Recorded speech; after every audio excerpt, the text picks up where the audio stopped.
popular they are. Herb Alpert also founded A&M Records.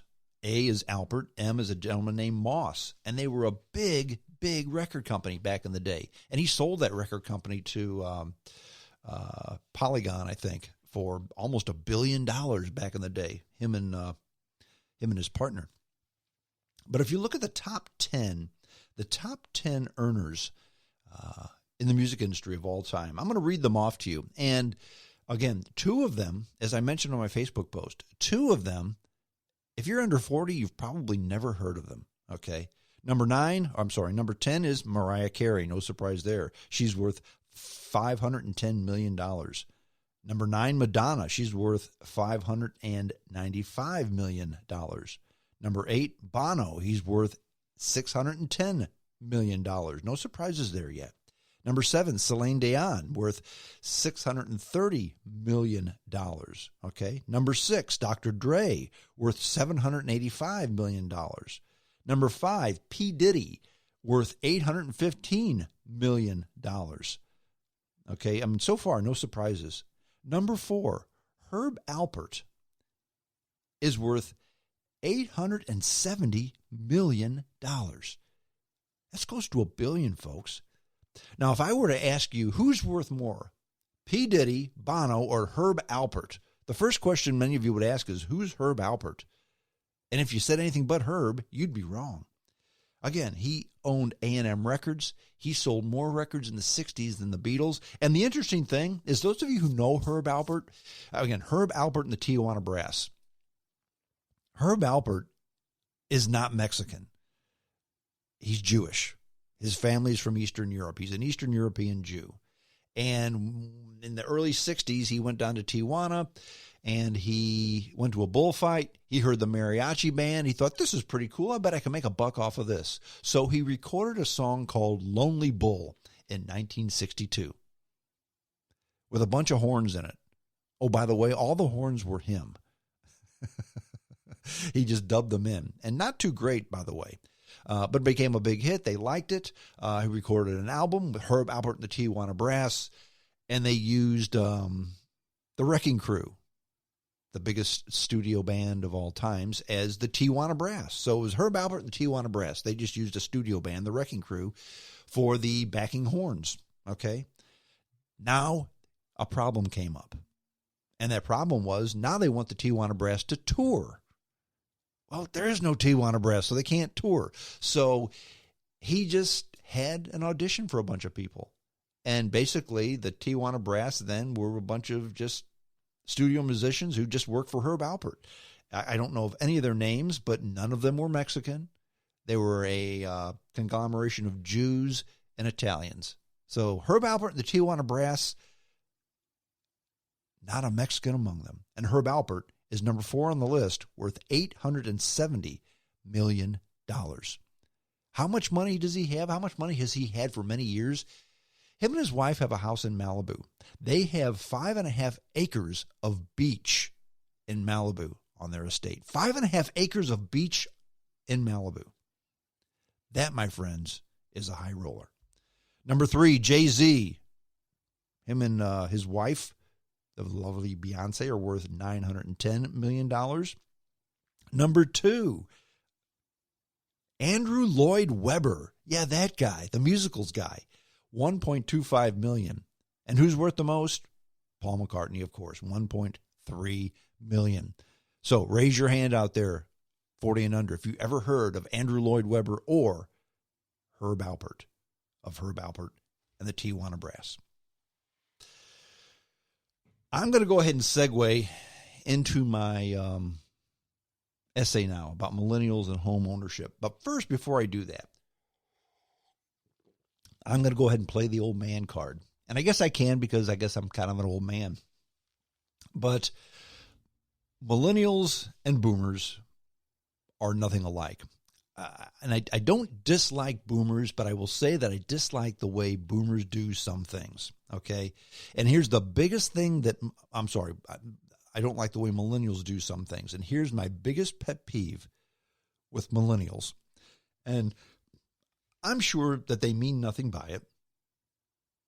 Let me take that back. I'd like to think they don't mean anything by it.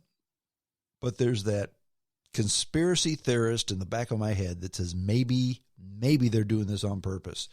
And have you ever noticed if you're making a purchase at a retail outlet, at anybody who's taking your money, in my book, the way I was raised, the way I do business, if somebody is giving you money, if they're buying a product or service from you, the very first thing you say after that transaction is completed is what? That's right. Thank you. Thank you very much. I appreciate your business. Thank you for spending your money with me. You could have spent your money with anybody else. You elected to spend it with me. Thank you. Have you noticed that millennials don't do that? If you're at a store, if you're at any retail outlet, when they're done, they hand you the receipt and they smile. They say nothing, usually. Of course, I'm being general about this, and it always doesn't happen. I'll say usually. They smile. And then what's the first thing you say? Because it needs to be said. You say thank you. And then to pour salt into the wound, they don't even say you're welcome. They say, no problem. So think about what happened there. I spent money with you. I thanked you. And then they said to me, hey, don't worry about it. This wasn't a problem for me. Of course it wasn't a problem for you. I gave you money. This happened at the Hampton Inn in Jonesboro, Arkansas on Friday morning. I checked out of the hotel. I went up to the desk, and I always like to get a receipt because they want to email you a receipt. That's what everyone wants to do. But I have to have a hard copy for my expense report. So it's either I print it out or they print it out for me. It's easier for them to print it out for me. So I go to the front desk, check out, hand in my cards, key cards, and ask for a receipt. And then I almost always get one, unless the machine is broken for some reason. But the millennial who checked me out, how was your stay? I didn't want to talk about her stupid coffee because she probably didn't care and I didn't want to talk about it. I'll just never go back there again. I said, fine. She said, is an email receipt acceptable? I said, could I have a hard copy for the boss? She said, sure. Printed out the receipt, handed it to me, and smiled. And I said, thank you. And she said, no problem. And I thought to myself, fuck, she got me.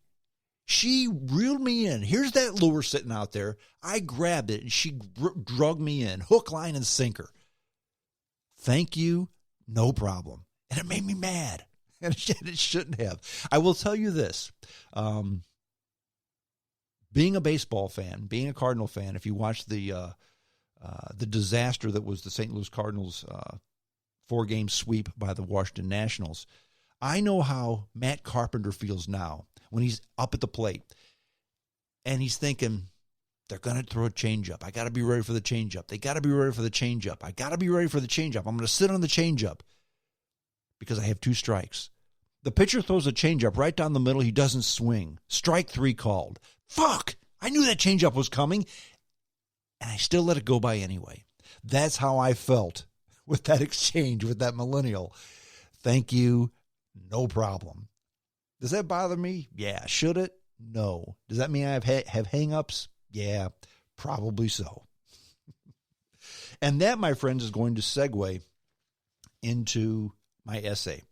And it's about millennials, and it's about, pardon me, and it's about the economy, how people earn their money, how people spend their money, how people live their lives, and how people hope to spend their money on their lifestyle, I guess I'll just say. Because a lifestyle is important, and lifestyles are different, and different people have different lifestyles. And millennials are nothing like we are. There was an article in the Wall Street Journal this week that I thought was just very telling of the differences between millennials and boomers, between them and me, between that generation and this generation. And again, I'm not going to make a judgment and say that I'm right and they're wrong. Well, yeah, I guess I kind of am going to make a little bit of a judgment of that, but not on everything, okay? But the title of the Wall Street Journal article was, so you make $100,000 it still might not be enough to buy a house. I'm looking at this and saying, what? It piqued my interest, which is what a headline should do. Okay, a headline should not bait and switch. A headline should pique your interest, and then when you're finished reading the article, it should match the story should match the headline, and this certainly did. And what it did is it talked about 3 different couples, all millennials, and about how they rent instead of buying. Now, back in the day, you had 2 types of people. You had renters and you had buyers. Buyers were folks that had money. In other words, if you have enough money, you buy a house. If you don't have enough money yet to buy a house, you're a renter. If you've never earned enough money or will never earn enough money, you always rent. In other words, you rent because you can't buy. That's the way things were. It's not that way anymore. And the 3 case histories they used, I'll use the first one. It was a lady named Janessa White.